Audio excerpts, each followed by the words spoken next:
855-257-7469. That's 855-ALS Show. Love having him on. He's the voice in Central Minnesota, Jay Caldwell. Jay, how are you? I'm good, and I agree. Brussels sprouts are the worst. I'm a firm believer in that. I haven't changed my mind, but I did have a friend make some Brussels sprouts roasted with some garlic and some butter, and they're little ones, and they weren't horrible. Okay, so they got you. No, I think if you put enough stuff on anything, you can make it taste good. It's kind of like cheesy cauliflower, right? Cauliflower is just the white broccoli, and then if you put cheese on it and you can't taste the broccoli, then it tastes like cheese. I can live with that. Still not healthy.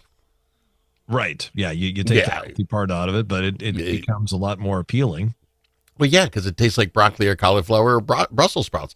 I don't get the vegetable industry. I don't know why I caught on ever. I took carrots. We had carrots the other day. I like carrots raw, right? But you cook them, I can't stand them. I can't stand a cooked carrot. Yeah, I don't understand why that's different in my head. That is strange. Yeah, so most vegetables, what's a radish? Really? You're eating that thing? No, thank you. Got no time. Yeah, I don't eat radishes either. See, I don't know how the industry caught on. Don't even get into the seafood stuff. Kale?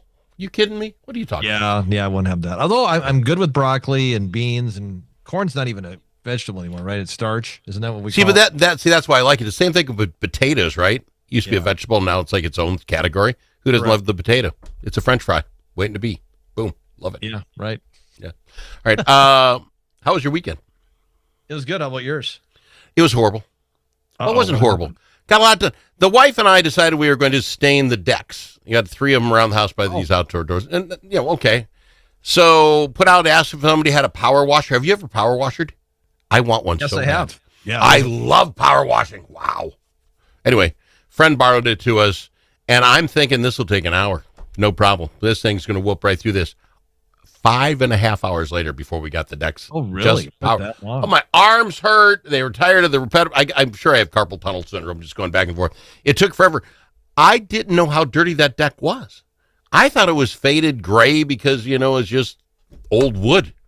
It looks brand spanking new. And then we got talking. 30 years those decks have been on there, never been cleaned. That's too long, people. Oh, wow. No.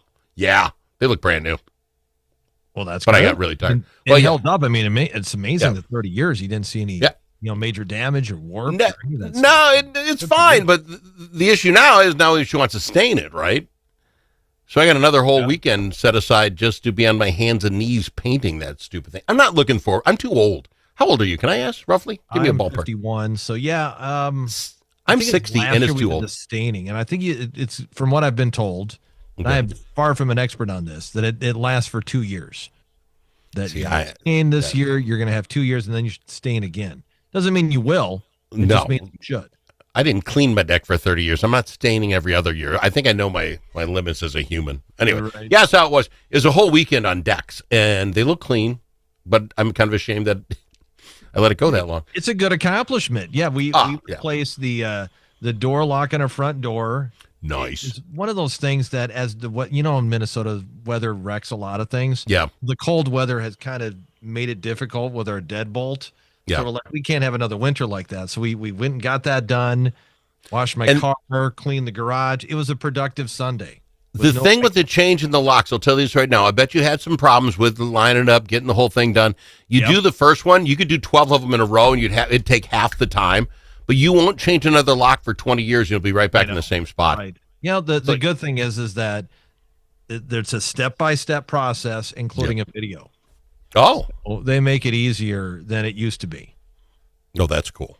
Yeah. All right. I want to talk little sports with you. How are you feeling about your Vikings this NFC North?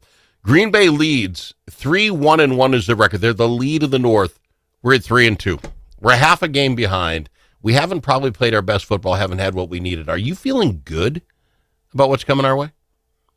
I think there's a lot of uncertainty. I mean, you don't know if it's going to be Wentz or JJ, and JJ's good. We still don't know the answer to that, and eventually he will take over. It may not be this weekend, but eventually that will be the case. So, I don't know. Coach Caldwell, are you putting him in or are you not? I don't think they're going to. I think that he won't start Sunday's game. I think they're going to say he's not 100% because of what I had read yesterday is that he's practicing, he's doing more things, but that he's not 100%. And didn't Kevin O'Connell say he needs to be 100% to play? So would you play him, though? Coach Caldwell, are you playing him, or are you telling us what you think is going to happen with them? Would you play him? If he's 100%, I'd play him. Yep. All right. You got to find out about him, don't you? You need to know whether or not he's the guy. That's fair enough. I'm just back to, until we get a decent line in front of him, you're throwing one more thing. We found out Wentz can throw a quick pass, which we didn't know that, right? Last week, he boom, 2.4 seconds, something like that. He can if we needed to. I don't want to say let's risk him until that front line gets back. Give JJ the best we got up front, and then let's let him play. So he's only got one thing to worry about himself. Yeah.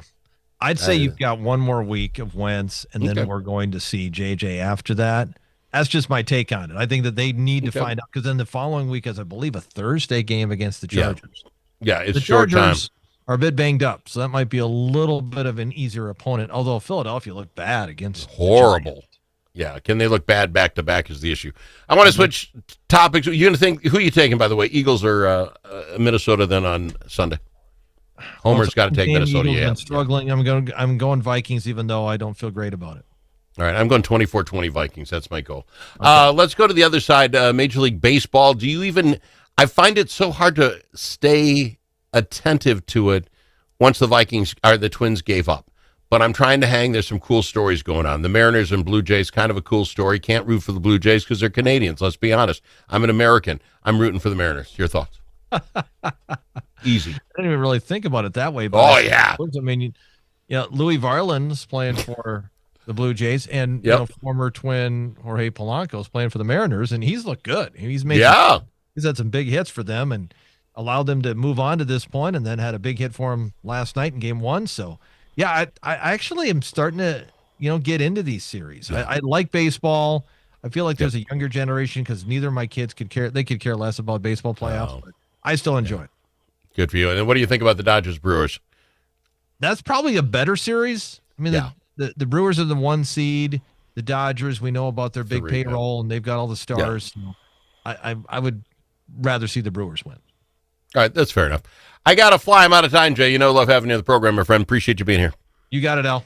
He's Jay Caldwell, the voice in Central Minnesota.